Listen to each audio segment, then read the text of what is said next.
Welcome to This Just In, the show bringing you the latest advancements in healthcare, strategy, innovation, and public policy. And now, for the fastest voice in healthcare, here's your host, Justin Barnes.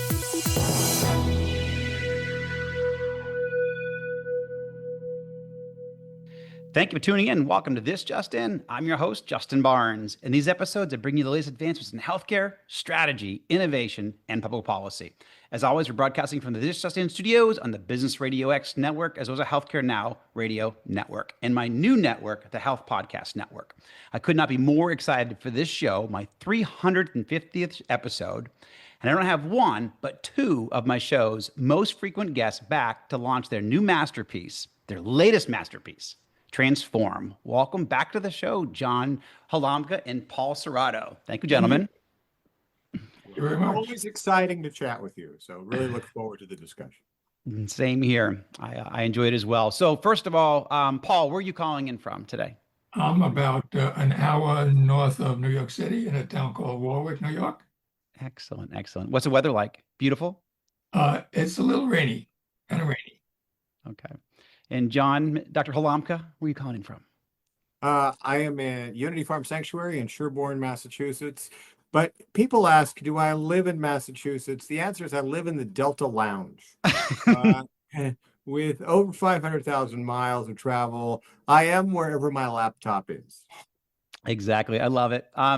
So you brought it up. I love it. I'm a big fan, supporter of Unity Farm Sanctuary. So give us the latest update on that before we dive into the book, all the great stuff with this amazing book. And I love it. And I got some really cool points to share there as well. But yeah, tell us about the farm, please. So Paul and I, of course, live in a world of technology where everything is accelerating and change is constant. But yet I live at an animal sanctuary where change is gradual. The animals' lives are measured in the seasons. And so yesterday was shearing day. So what does that mean? It means the alpaca and the sheep look like Dr. Seuss animals. And of course, it's been a very wet spring. Mm-hmm. And so you go from winter to mud season. But it's always generally predictable. And at the moment, all are happy and healthy. And how many animals again do you have there? Just north of 400. I mean, it's growing. Last I remember, I think it was just like 170 or 180, but I don't know, maybe I could be. Wow. Congrats. You guys and Kathy do phenomenal work. Paul, what's your passion? What's your latest passion? My latest passion, actually, it's been a passion for about 40 years, is music. Yep. So I wear three hats in the world. I'm a senior researcher from Mayo Clinic, and I'm a professor at Northeastern University where I teach a course on AI. Mm-hmm. But then in my free time, I run a recording studio. So that means bringing in musicians and singers and songwriters. So I play a few instruments and we record some cover music and some original music, and then we put it on the web. Love it. Congrats. Yeah, I remember that now. I was trying to think back today. I know you've launched several of your books on my show, which I'm always grateful for. But is this your fifth or sixth book? Seventh book. Number seven. Seventh book. Wow.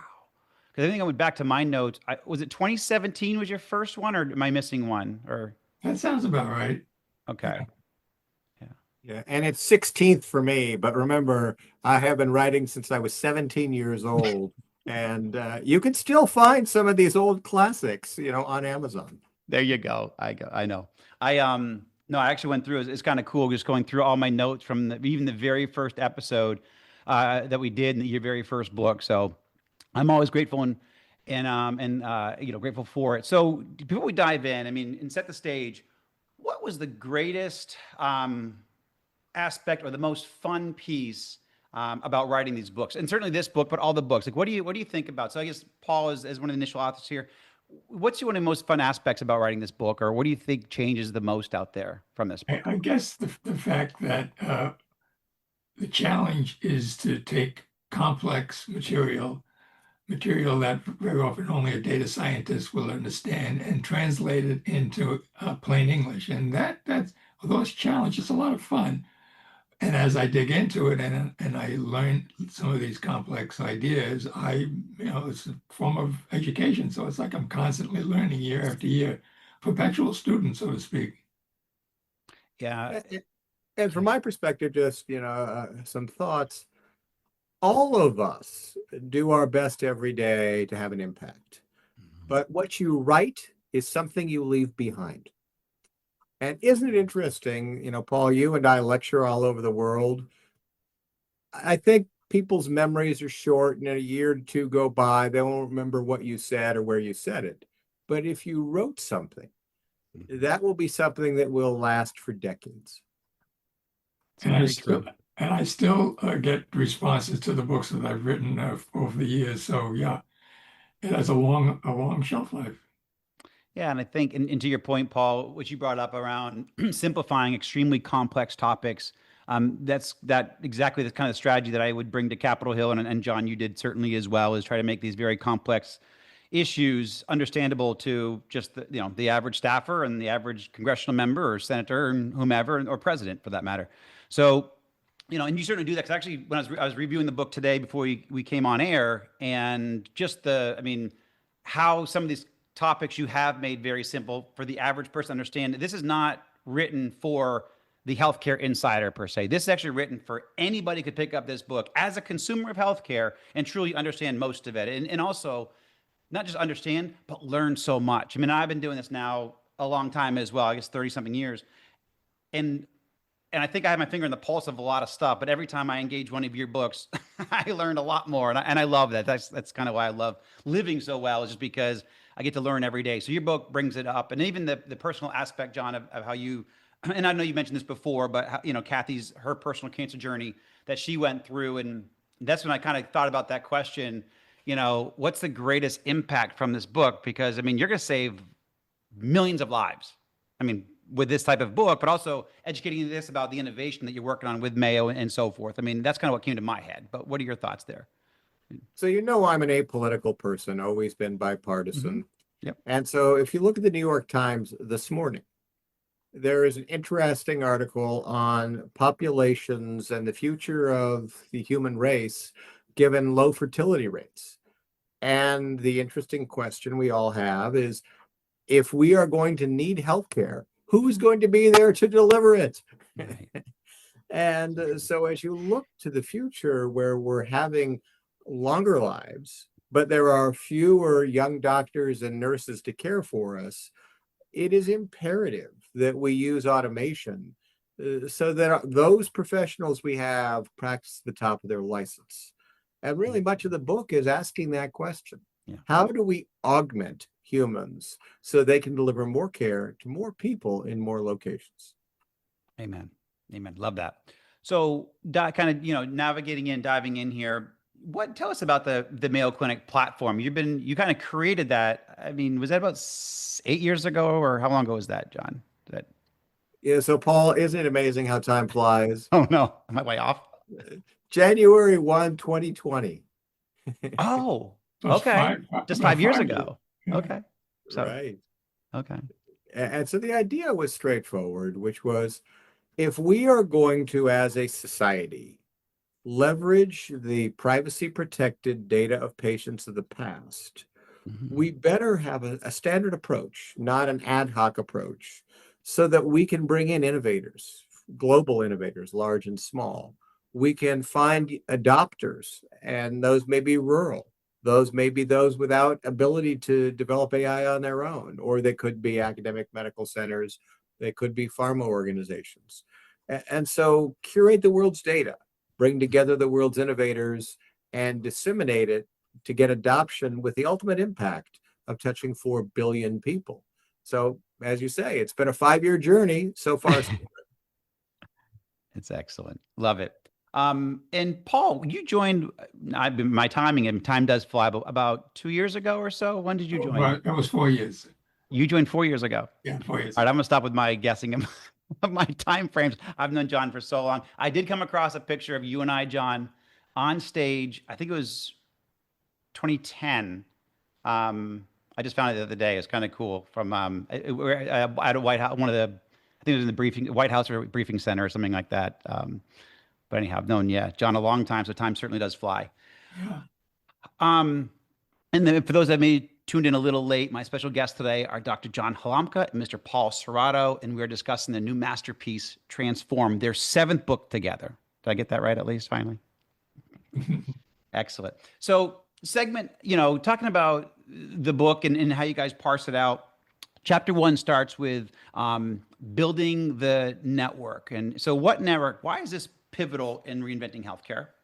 So the network we refer to as Connect, Mayo Mhm. Clinic Platform Connect. And basically it's a gigantic data set that includes tens of millions of patient records from Mayo Clinic and from hospitals around the world, basically. So the question is, why do you need this data set and what value does it have? There's so many hidden gems within the patient records that we have access to. And with the right kinds of AI, you can find patterns that normally you would not find.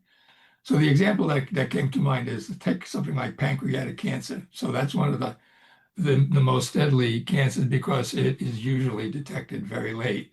And so the survival rate is very small. So let's say, for argument's sake, that you dive into this Connect network and you find that a very large percentage of patients who have pancreatic cancer also have elevated hemoglobin levels, just pulling this out. Mhm. So that gives you a clue as perhaps there is some link between elevated hemoglobin levels and pancreatic cancer. Could this be used as an early detection tool? So there are hundreds of thousands of different possible biomarkers that we might be able to pull out of Connect in order to improve patient diagnosis and patient treatment. And so, Justin, since you and I have been doing this for so long, together, you know that in the journey from that White House briefing in 2010, Yeah. some has been technology evolution, some has been policy change, but a lot of it is psychology. Yeah. Who will share what data? And how will they protect privacy and reputation and intellectual property? So, as Paul has said, so much of that first chapter is, so how do you go about the psychology problem? That's probably the hardest piece. Right. Very true. I mean, can you ballpark how many data points you guys have access to or you integrate in over an annual basis or over the time frame you're building in the last 5 years? Do you have Well, the number is 56 million patients birth to death, but the number of data points is multiple billions. yeah. Wow. So just think with that network, it's truly building. That's phenomenal. So as follow up, so since, and I mentioned this early on, since your primary audience is consumer, how is this book different than the last 6 books that you've written together, So Paul? the last 6 books have been primarily for physicians and Yeah. for technologists. So we're using different language. So folks who have an interest in healthcare but are not specializing in it could understand it. And one of the concepts that we try to explain is something called a artificial neural network, which is even hard for professionals to understand. But with the right graphics and the right simple language, we can explain it. Do you want me to pull up that graphic? Yeah. Okay, sure. Let's give it a shot. This is one of the images that we use in the book. And as I said, it's to explain what an artificial neural network is. So to start with, an ANN is kind of like the brain's network of neurons. So a nerve cell has a tentacle going into it and one coming out of it, and it sends information along a path. Similarly, the neural network that we're looking at here has a similar function. So the input in this case would be a bunch of images from patients. So some of these images are of normal moles and some of them are of melanomas. So what the neural network is capable of doing is parsing out those that are dangerous from those that are not. So it goes through a series of steps. So initially it might look at the edges of a mole, and the edges of a normal mole are round, whereas the edges of a melanoma are jagged. So the network would pull that fact out, and then on the next layer, it might look for other markers of disease. So a melanoma might be bleeding as opposed to a mole, which is not. So it goes through a series of steps looking for features in the images that are unique to a melanoma versus a normal mole. And then because the process is imperfect, there's a process called back propagation, which looks backwards to find its mistakes, and it goes back and forth until it gets very close to being accurate. And it's now being used by physicians and the public to help pinpoint skin cancer. Mm-hmm. Love it. It's excellent. Excellent. Anything you want to add to that, John? Well, and remember, I mean, as Paul described it, this is math, not magic. Yep. You know, people say, oh, well, is this AI sentient? Is it making decisions? Is it thinking? And we've heard from Paul that imagine you take 100 million images of skin cancer, and there are going to be those that are single color and multicolored, those that are smooth and those that are rough, those that bleed and not bleed. The mathematical models created by AI exceed human capacity to compute. I can only compute 5 separate variables and keep them in my head. But hey, an algorithm could do hundreds and it would not even skip a beat. So it may be able to actually recognize features of the skin cancer that a human can't perceive because it's simply looking at math in the image. And that's why it's so important to do this as an augmentation to human experience and decision making. Yep. I love it. That's exactly what we want people to start to really understand about AI and the opportunity that it brings to us, probably in almost every aspect of our life. What is the purpose of tech stops throughout the book? So although our main audience are consumers and patients, we also, our secondary audience are professionals. We didn't want to ignore them. Love it. Tech stops are deeper dives into the various subjects so that the book appeals to both audiences. Brilliant. Brilliant. And I know not part of the book, but a recent announcement talking about technology is you have a new person leading AI joining you guys, correct, John? Is that Mickey Tripathi? Yeah, so Mickey, who was the national coordinator and the assistant secretary of health for the Biden administration, on May 1st joined Mayo Clinic as our chief AI implementation officer.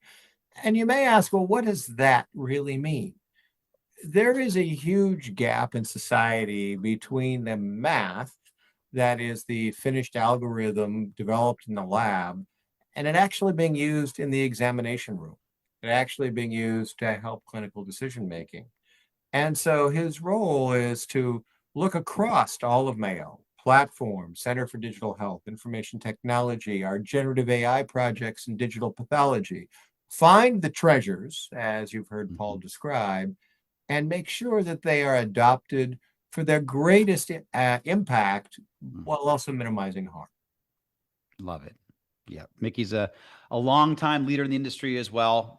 Been in the trenches for 25, 30 years, or if not longer. So no, that's a great win for Mayo. Great win. I'm sure you love working with him again, because you guys kind of cross paths a lot throughout the decades. So remember, we were born on the same day. I didn't know that, actually. I don't think I knew that. That's pretty cool. When you see Mickey and I together, it's clear we were separated at birth. It's so cool. Very cool. I was happy. I was very, very happy to read that. So congrats again. Moving on a little bit, and you guys bring this up a lot in the book, is this Coalition for Health AI. Let's use this for a couple of minutes here. So what exactly is CHAI, or Coalition for Health AI, and what's its main function? John, Please go ahead. Go ahead, Paul. You describe it, and then I'm going to add something to it. There you go. You've got it. Love it. So imagine that, and I'll use an analogy. You go to the supermarket and there's a can of soup, but the soup doesn't tell you what's inside. doesn't tell you how much fat or sodium. Would you buy the soup? Well, probably you'd want a little more information. And so here's the challenge. When you buy an AI algorithm today, it's like buying a soup can with no label. That's right. And so the idea 4 years ago, as you say, time flies. 8 organizations came together and said, let's develop the soup label for AI, a so-called data card and model card. What are the ingredients? But then how do those ingredients come together and how does it perform? Today, there are nearly 4,000 organizations in the Coalition for Health AI working on guidelines and guardrails, best practices, how to both look at novel products, but how to monitor them once they're in the marketplace, just as you would a drug. Yeah. So that's a good segue into what I wanted to mention, which is an example of algorithms gone wrong that don't use all these guidelines that John was speaking about. A couple of years ago, Epic, which is a large EHR vendor, came out with a sepsis model, which was supposed to help detect sepsis in its early stages. And according to the published research, it fell short. It did not detect the disease very early. So the question is, why not? And one of the reasons is because of something called data shift. So over time, the population that was used to create this algorithm started to change. There was changes in the ICD-9 and ICD-10 coding. Then there was COVID. And with all these changes, the algorithm was no longer up to snuff. So it's things like this that encouraged the coalition to promote assurance labs, where we actually get very, very solid evidence that a specific algorithm will work in the trenches, so to speak. Yeah, and I love it. Thank you both. And when John first brought it up to me, I put my hat in the ring and I joined one of the work groups, and it is a phenomenal mix of, thought leaders and people feet on the street. And obviously there's vendors in there and a lot of clinicians, scientists, experts from all different walks of life. So it's, you guys are a great coalition, a true coalition that has been built. So phenomenal work and well done there. In the closing couple of minutes here, I want to close with exactly where people can find this book, Transform. But also, before we get there, I would love to kind of look into the proverbial crystal ball a little bit and get each of your perspectives, maybe 90 seconds each or so. What are you guys most excited about over the next couple of years in healthcare? So, Paul, I'll start with you. I'm really excited about generative AI and large language models. Right now, it's very much a mixed bag, with things like ChatGPT offering brilliant insights as well as disastrous hallucinations. Right. So with the right guidelines and with enough good research, eventually we'll be getting tools that truly help physicians and nurse practitioners to improve diagnosis and treatment. It's just a matter of time. Yep. And I would add, I've told you this before, Justin, that 50% of everything I was taught in medical school was wrong. I just don't know which 50%. Yeah. And the hope is that AI, predictive and generative, will be able to look at the latest evidence, the patient longitudinal experience, be able to bring me up-to-date information to help me deliver the best possible care to the patient. It was not something that was to human scale because there are 800 papers written in my field every day. I'm a little behind in my reading. I look forward to having a tool I use every day that truly improves the quality and the patient experience in every interaction that I have. Love it. Well said. So, Paul and John, where can the listeners find the book, buy the book, and also follow your work? So the book is available on Amazon. I'm sure there are several other websites where they can find it, but Amazon is probably the place where most people would go. And I was told the other day by the publisher that it became the number one new offering for a health policy. So Love I it. thought that was kind of cool. I've no doubt. And Paul and I, we are writing every day, we are speaking every day. certainly if you go to mayoclinicplatform.org, you will see some of the latest work we're doing together there. Excellent. What's the next conference you're going to, John? Do you know? Well, let's see. It's the end of May. So Mayo Clinic runs the largest innovation conference each year called Platform Ed. Yeah. And Platform Ed is in Minneapolis, June 3rd through 4th. So that is the next one. Then to be followed by Health Europe and many other opportunities to come. Excellent, excellent, excellent. All right. Well, John and Paul, thank you so much for sharing all this, launching your book on my show. It's always great having both of you on air, and I truly appreciate you both taking time out of your busy schedules to join me. And a big thank you to all my listeners and supporters who made us 2024 Podcast of the Year. We are so grateful. Please tune in weekdays at 2:30 p.m. Eastern, 11:30 a.m. Pacific. And as always, you can find my work at LinkedIn, Justin T. Barnes, and track me on Twitter, HIT Advisory, and use the hashtag #ThisJustinRadio so we can respond to your comments from the show. If you missed any of this episode or want to hear more, and certainly more of this episode, as we're about to do a double episode, and you'll hear more coming up, you can find it on YouTube, Spotify, Apple iTunes, Amazon Music, Megaphone, SoundCloud, iHeartRadio, and TuneIn. And you can check out some of the new thought leadership we posted at justinbarnes.com. Thanks, everyone. Have a great rest of your day.